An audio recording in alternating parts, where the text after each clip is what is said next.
طلعت معلم بمساواة الفلافل. اكو شيخ كار كمان. والله اشتريتكم بالاكله.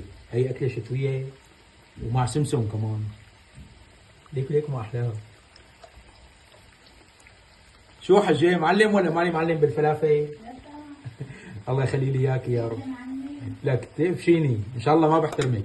تعال شوفوا هي هيك لازم تكون. حجي سؤال بدي اسالك كمان والله دخيل عيونك.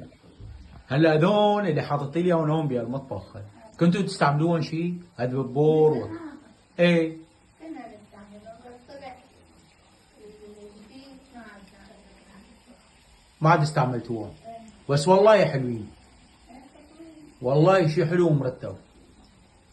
حاطيهم يعني ذكرى انت حجه؟ ان شاء الله تني سالمه. وهي اكله الفلافل لك شوفوا على اللون شوفوا على اللون ان شاء الله تسلم دياتك يا حجه. وهي خبزات مشروحين وهي خبز ساندويش وهي البندورات وطرنشات ليمون. وهذا اهم شيء الطراطور لبن مع طحينه مع مسبحه. والله اشتهيتكم وان شاء الله دائما بالافراح